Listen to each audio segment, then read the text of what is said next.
Hello friends, कैसे हैं आप सभी। आई होप आप और आपकी फैमिली में सभी अच्छे से होंगे। आज जो मैं आपके पास टॉपिक लेकर आई हूँ, मेरा टॉपिक है कौन सी विश हमें कितनी बार लिखनी चाहिए, कैसे लिखनी चाहिए, कब लिखनी चाहिए, या सही तरीका क्या है विशेष को लिखने का। देखिए, कई बार क्या होता है कि हमारे पास बहुत सारी एन नंबर ऑफ विशेज़ की लिस्ट होती है कि किसी को घर भी चाहिए, एग्ज़ाम भी क्रैक करना है, शादी भी करानी है और पैसे भी चाहिए, बहुत सारी विशेज़, हेल्थ भी चाहिए। कई बार हमारे पास बहुत सारी लंबी चौड़ी विशेज़ की लिस्ट होती है और हमें समझ नहीं आता कि हम कौन सी विश को पहले मैनिफेस्ट करें या क्या सही तरीका है इतने सारे विशेज़ को पाने का। तो आप क्या कर सकते हैं, अपनी जितनी भी एक विशेज़ हैं आप उन सबको पहले प्रायोरिटाइज़ कीजिए। जैसे आपकी पहली विश है आपकी हेल्थ, कि आपका वजन कम हो जाए या आपकी कोई हेल्थ इशू चल रही है वो ठीक हो जाए सबसे पहले। तो आप ये लिखिए कि I am happy and grateful that I am healthy. मैं दिल से बहुत बहुत धन्यवाद करती हूँ यूनिवर्स, भगवान, कि मैं बिल्कुल स्वस्थ हूँ।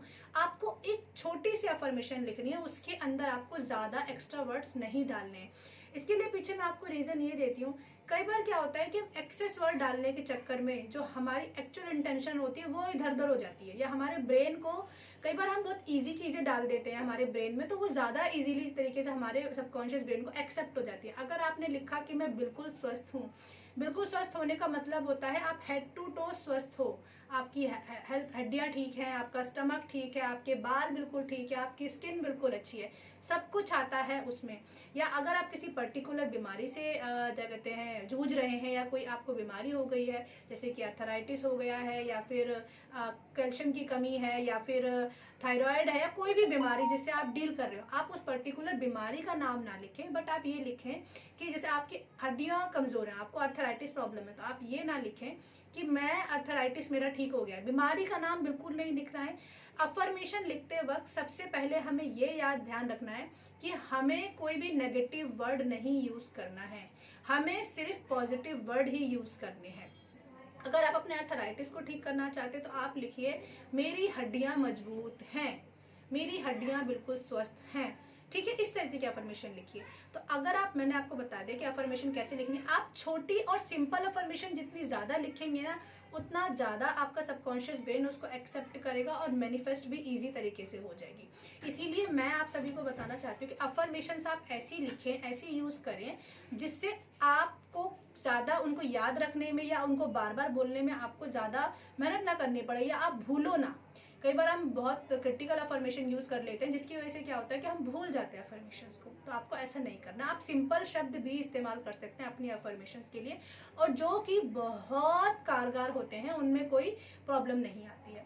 तो मैंने आपको बताया कि अपनी विशेष को प्रायोरिटाइज कीजिए। जैसे कि मैं अगर आपको बता रही हूँ आपको आपकी हेल्थ चाहिए, तो आप लिखिए मैं दिल से कृतज्ञ हूँ कि मेरा शरीर बिल्कुल स्वस्थ है, और आप एक डेट मेंशन कर सकते हैं।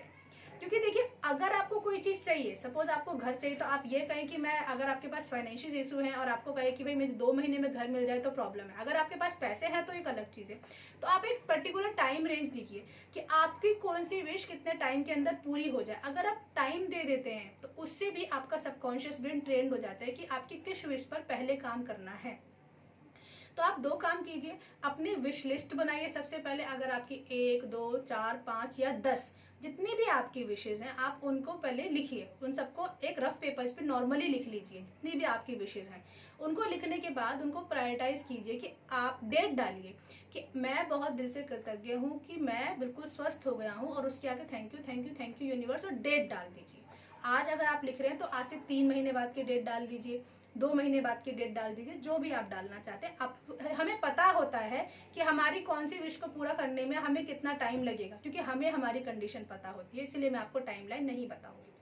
तो आप अपने टाइमलाइन मेंशन कीजिए, अपनी विशेष को लिखिए। पहले आपने हेल्थ लिखा।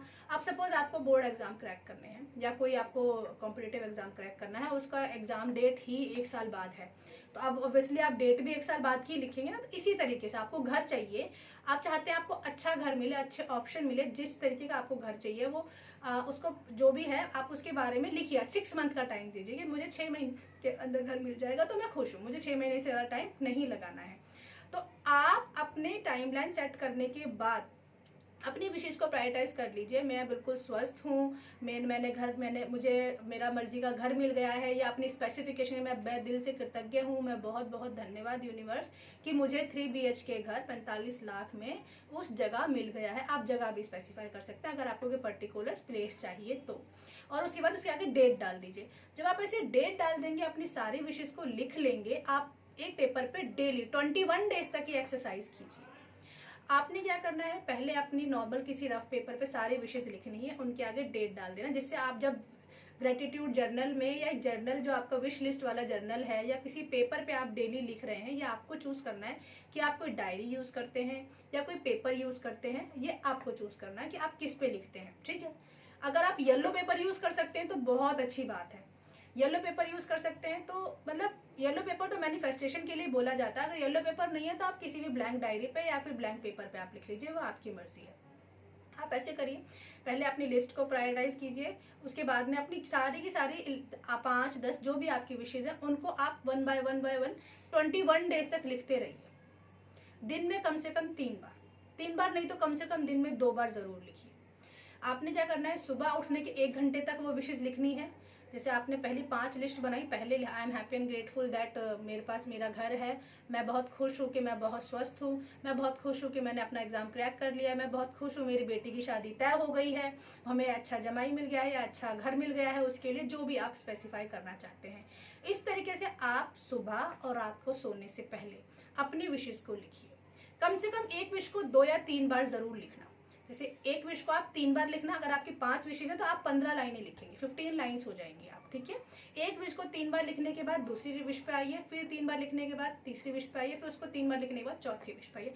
और जितना ज्यादा हो सके फीलिंग्स महसूस कीजिए उनको लिखते वक्त। ये नहीं कि सिर्फ लिखे जा रहे हैं हाँ बस, क्योंकि कई बार होता है कि जब हम विश लिख रहे होते हैं तो हमारे मन में डाउट्स होते हैं, ऐसा तो है ही नहीं, ऐसा तो है ही नहीं, ऐसे हमारा कॉन्शियस ब्रेन हमें बोल रहा होता है कि अरे कहाँ पॉसिबल है।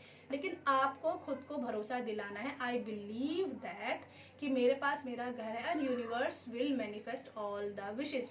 मुझे भरोसा है कि मेरी सारी की सारी विशेस पूरी होंगी।